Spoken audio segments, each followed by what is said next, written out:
And over the first hurdle, it's Gail Devers in front. Devers in front. You have to stay totally focused. And I was doing it, in my opinion. Gail Devers still has the lead. They got one hurdle to go. The whole race went so fast, but that last hurdle seemed like it took so long from the 9th hurdle to the finish line. Devers stumbles and falls. Devers had the race won until she hit the last hurdle.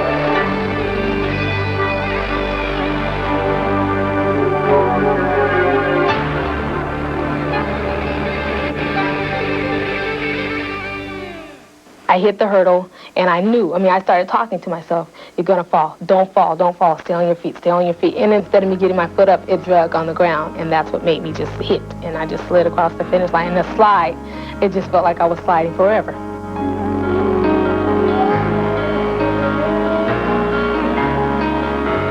For now, Gail Devers is defined, and perhaps will always be defined, by that day in Barcelona, by the anguish of that almost infinite tumble after clipping the only hurdle that was left. Quickly, we all forgot the radiance of her face only a few days before, when she took the gold in the 100 meters. But that triumph was not as compelling as her tragedy. That I'm known more for that is, at least in my eyes, it's a way that I can tell other people that, it's something that happens. And what I learned from falling over the hurdle is that no matter how far you get in life or how great things may seem, there is always that last hurdle or obstacle that you're going to have to encounter, and you're going to have to be ready for it. That Gail Devers has placed her nightmarish fall into perspective is not a surprise. This is a woman who less than 2 years ago nearly died from Graves' disease. Just getting to Barcelona was a victory. When I look at my gold medal, it symbolizes all that I've overcome.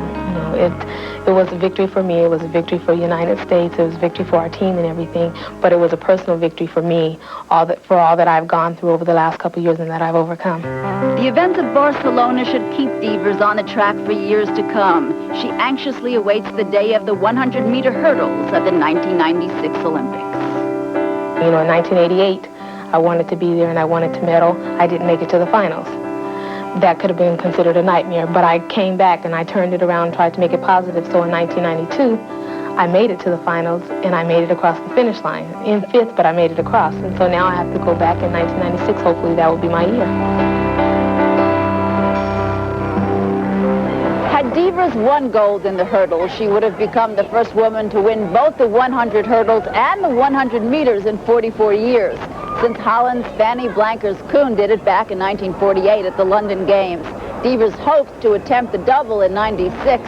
She'll be 30 when the Atlanta Olympics roll around. I don't know, Bob, but 30 sounds pretty young to me these days. Well, it used to be ancient in athletic terms, especially when you talked about track and field. But look at the success in Barcelona of a guy like Carl Lewis or Linford Christie, the continuing career of Evelyn Ashford. It doesn't spell the finish anymore. And Francie LaRue, of course.